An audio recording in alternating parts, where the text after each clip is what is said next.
Hi folks. Today I want to talk to you about The Winds Erase Your Footprints by Shiyowin Miller.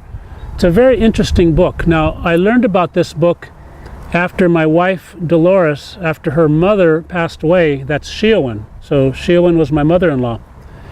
And this was a manuscript in a box that Shiyowin never got published.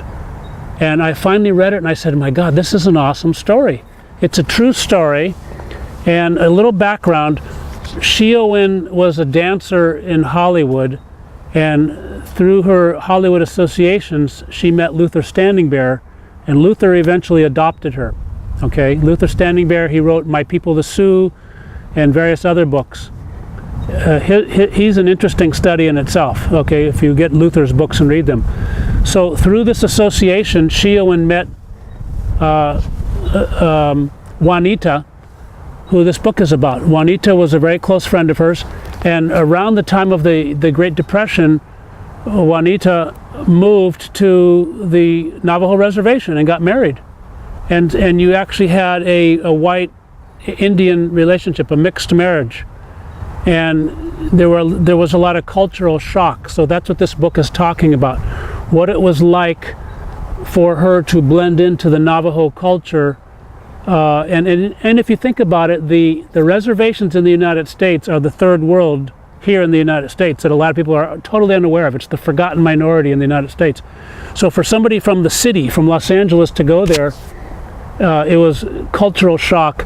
And Shiyowin captures that very well in this book. She talks about getting food, what it took to raise food, what it took to get water for your homes. How the hard times were for the silversmiths and the different people who worked on the reservation.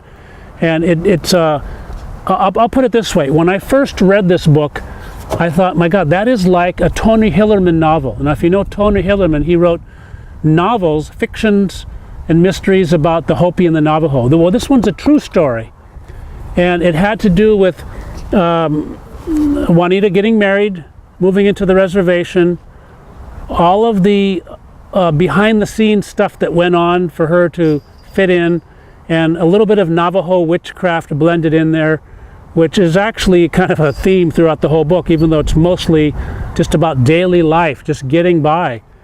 So if you want a glimpse of that world, get this book, read it.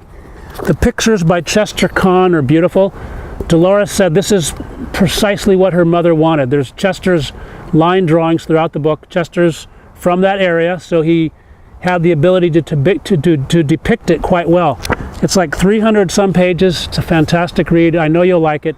Naturegraph Books publishes it, but you can also find it on our website. Thank you very much for listening.